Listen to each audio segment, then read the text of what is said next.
All right, check this out. The reaction I did to Golden from K-Pop Demon Hunters just crossed 2 million views. What is happening? K-pop is so huge right now. I've been reacting to quite a bit of K-pop, and I'm just learning about the world of it, and it's been really fascinating for me. And I saw that there is a song by Cortis, a group Cortis, a K-pop group called Fashion, which I guess Cortis is kind of a relatively new group. Is that right? And they are like the anti-K-pop group. They have a different sound than the normal K-pop sound. And I'm kind of curious what that means because I'm just barely getting to understand what the K-pop sound is exactly. So to hear what the anti-K-pop sound is going to be interesting. We're going to check that out now. All right, so let's get going on that. Let me introduce myself. My name's Tim. I've been a vocal coach for the last 25 years. Building voices is my life's work. I have an amazing team of teachers that teach with me here in the Manhattan, Tri-State, Philadelphia area. This is my website here. We do in-person lessons out here. But we have students, there they are, we have students online all over the world, especially with this channel now, and online lessons work really well. So if you need a vocal coach, hit us up. The link to that is down in the description. Last thing to tell you about, as music reactors on YouTube, we typically don't make any money from the reactions we do. And the reason is because the artists, they put a little copyright claim you can see here on their videos. So that means when we react to them, it makes all the ad revenue go back to the artist. I have no problem with that. I love that my reactions make money for artists because I'm an artist. It's like, yeah. Only thing that means, though, is your support over on Patreon is what keeps me making content, period, like on YouTube and on Patreon. And for that, I try to provide as much value for those of you supporting me over on Patreon. YouTube's kind of the tip of the iceberg for the content I make. And here's my growing K-pop collection I have over there. The link to this is also down in the description. I just started Alien Stage. We've got some Lisa. We've got a bunch of BTS. I just did Killing Voice with Stray Kids. That was cool. 1S. I watched all of K-Pop Demon Hunters, the full movie over there too. So tons of stuff. If you want to check out what I've got, the link to all my K-pop is down in the description. Okay, let's go. I'm not sure what to expect. This will be fun. This is the group Cortis. I haven't heard this at all. This is the song Fashion official music video. Let's check it out.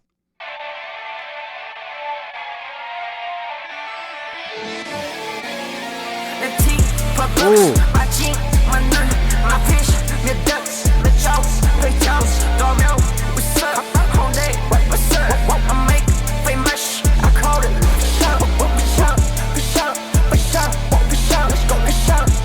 Very hip-hoppy.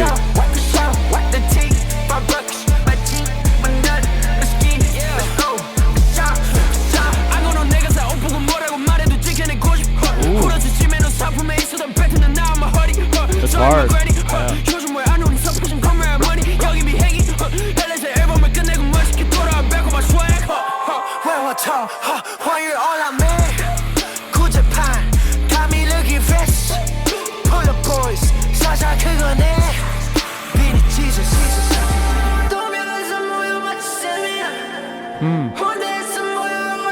A lot of auto-tune.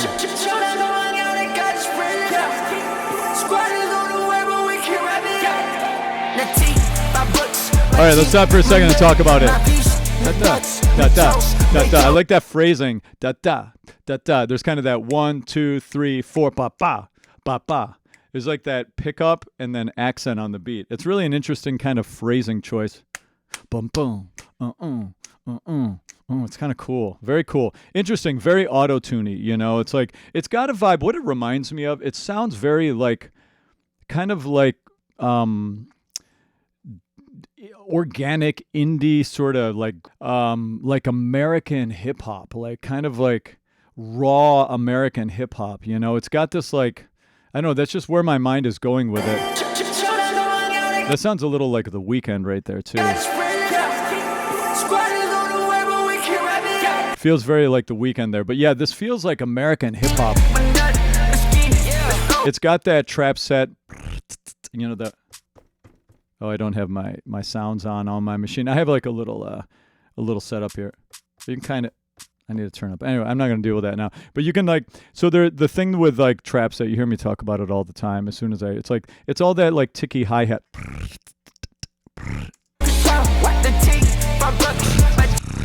Hear all that?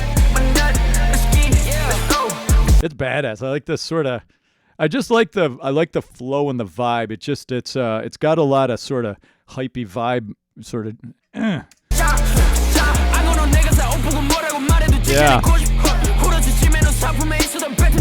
Cool flow. He's got a little distortion. There's a lot of effects on the vocals. Like there's a distortion effect on his voice right here. It's badass though. It's a badass video and badass sound for sure.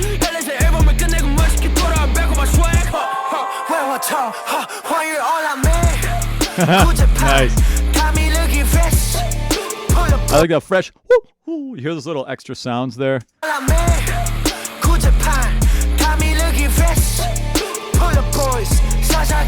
So there's this really cool little production. We have the rap, and then you have panning, like little extra sounds with lots of reverb.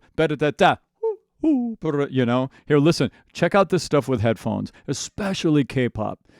K-pop, the production is so detailed. It's like sound candy, you know? It's like you hear all these like titillating sounds all throughout your head. Very cool. Yeah, this feels very American, rappy, hip-hop. It does feel different from other K-pop I've listened to. It just feels more raw, like, I don't know, just raw.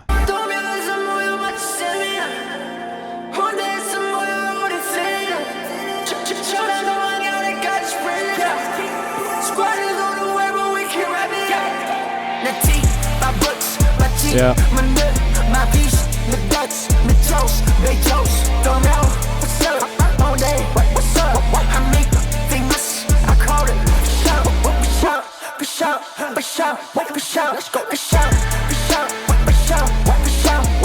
I like that dance.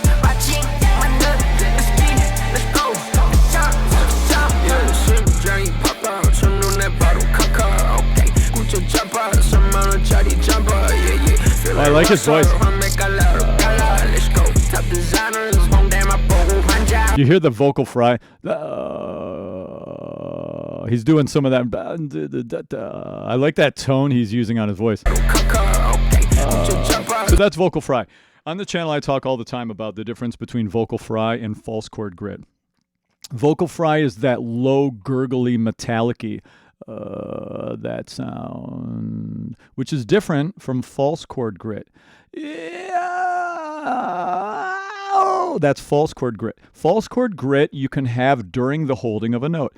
Yeah, see, I'm singing that note, and then I add the grit. That's false chord grit.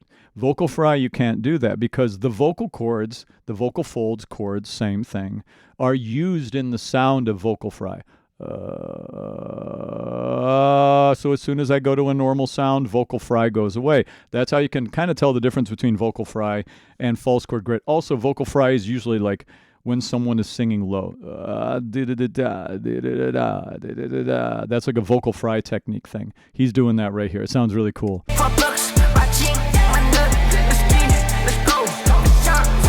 Lots of auto-tune on this. Lots of like, we call that hard tune, like a hard tune effect. A hard tune effect is where you make it very angular in the pitch change, you know, which is an effect. And, you know, you can do auto-tune in a way, like I have the software Antares Auto-Tune 11. Oh my God, it's crazy. You can make it sound really hard-tuney like this, or you can make it sound subtle and natural, like you wouldn't even know that it's being used. It can be very deceptive. The use of auto-tune here is very obvious in the same way that you would hear it on like a T-Pain effect. We call that, you know, in music production a lot, like when you say you're putting on the hardest auto-tune, we call that like we're going full T-Pain effect with it, basically.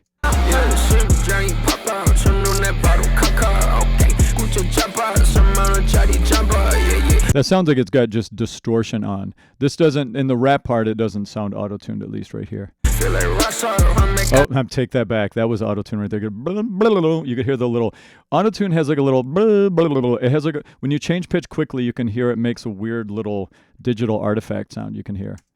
But I mean, I don't think at all they're trying to hide their auto-tune use here. I feel like they're doing it for stylistic effect in the same way T-Pain does. There are lots of people, though, that use auto-tune to try to deceive, to try to act like they're more in tune in their singing than they really are. That's not what this is. Could you hear how rock? I forget what that word was. Rock. What did he say?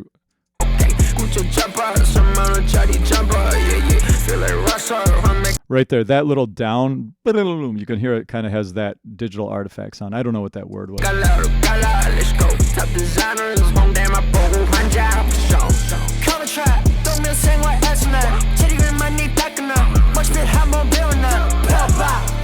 Yeah.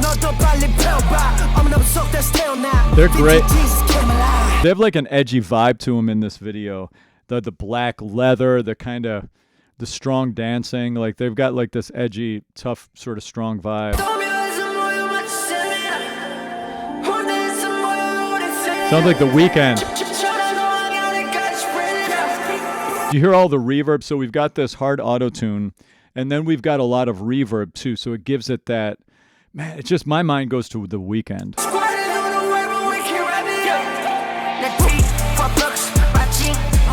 Look at this dancing. Wow.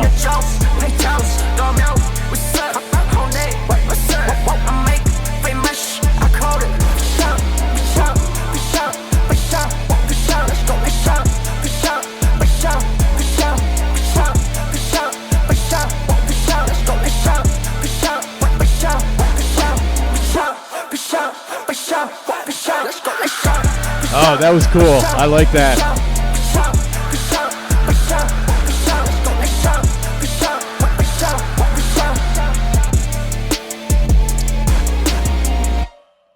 Wow. So yeah, this definitely, it just feels like sort of like I don't know, like off the beaten path American hip hop, nasty kind of edgy vibes. But the song, like, what's the song about? Is it actually about fashion in any capacity? Hold on, I pulled up. Did I pull up the lyrics here somewhere? Yeah, I did. Okay, here we go. Yeah, let's just look at the lyrics here. My tea, $5, my pants, 10,001. My vision, billions, billions, trillions like Bezos, like Jeff Bezos. Okay. I make them famous. I call that fashion, fashion, fashion. My tea, $5. Yeah, so this feels like a hype song. It's kind of like a self-aggrandized. Look at me, look at my swagger. Or making, let me see, foreign money talk, exchange rate daily up, thrift shop finds got me looking fresh. All right, yeah, so it's kind of like owning your image, celebrating your image, making it work. It's, we can make thrift shops look good. We've got such vibe, right? I like that. Sort of you can make it work. I'm sure there's more. Is there any more? Let me see. Check out. Hearts pop out, one look, and cop. Thrift shop. Yeah, so we got a lot of thrift shop stuff. Master 30,001 bomber. Yeah, that's it. It feels like, just zoomed out without me going much deeper into it, it feels like, look at my vibe, look at my clothes, look at my hype.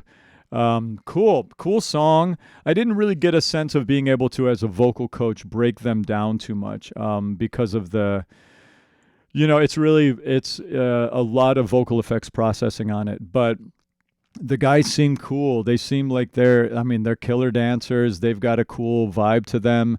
It's an interesting, I wonder if this is something that's in the zeitgeist now, this kind of like I don't know if that's the right way, it's like anti-K-pop vibe. Because, by the way, for me, I'm new listening to K-pop. So I'm thinking, how much does this sound different from what I think of as K-pop?